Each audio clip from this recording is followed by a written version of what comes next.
Hey guys, it's Jess. I hope you guys are having an awesome day.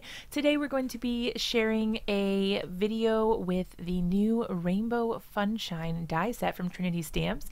This is an adorable rainbow themed die set with coordinating pieces where you can create your own rainbows and also has clouds and a sun for you to use there as well.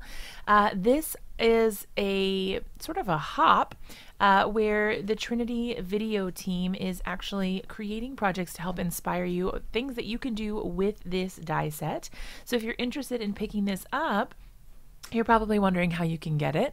This is actually going to be available only as a gift with purchase during the Trinity Stamps Black Friday sale, which is going to be from November 26th, 2020 to November 30th, 2020. And it will only be while supplies last. You don't need a code when you check out, and you can only get one per customer. So if you are interested in snagging one of those, be sure to check out the Black Friday sale over at Trinity Stamps. I'll have everything linked down below for you so you can check it out.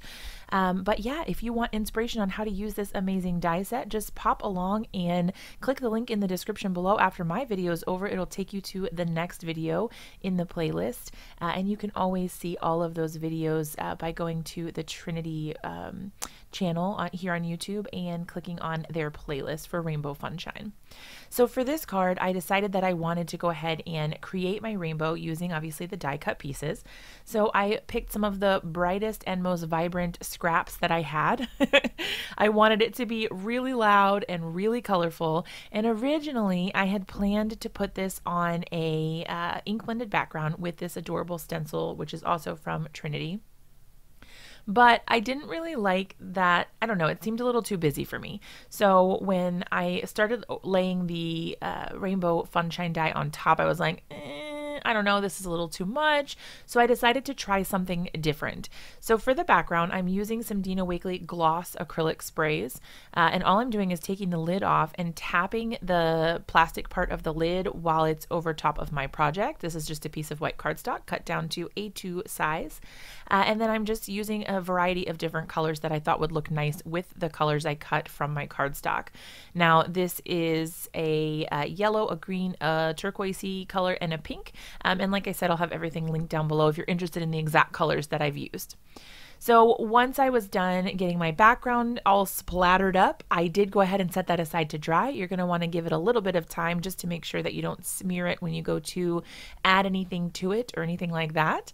And while that was drying, I added some foam tape to the back of this. This is just a double-sided foam adhesive, so it gives dimension to the things that you put it on the back of. And I wanted to pop the rainbow up off the card, so this was a really good choice for that. So I put a little bit on each of the clouds and some on the back of the rainbow itself. And that will give a dimensional effect when it's placed on top of my card. Now I'm using some black cardstock and the Hello Senti-mini stamp set from Trinity.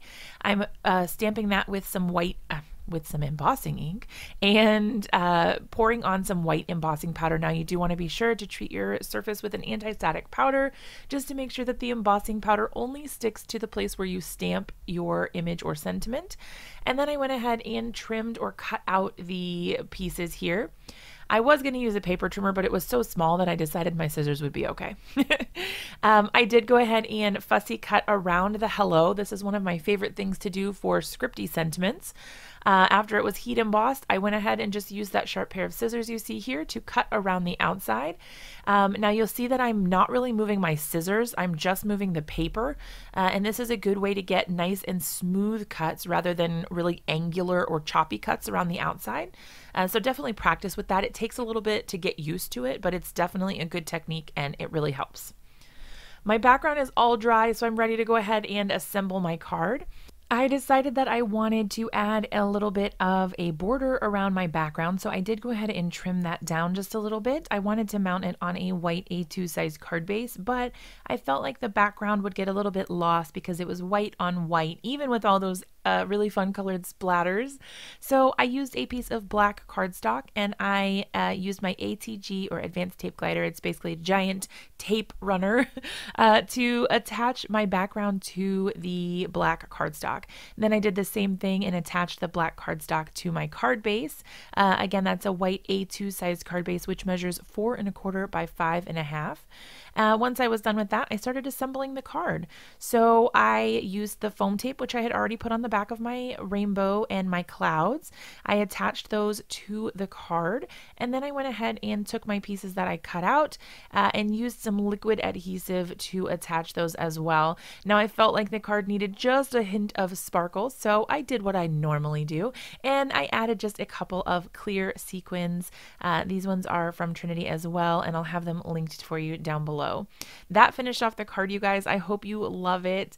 I absolutely love the way that it turned out. It's just so bright and colorful and fun. If you guys like this video, be sure to give it a thumbs up. Subscribe to my channel for more videos like this. Don't forget to hop along and check out all the other videos, and I'll see you in another one really soon.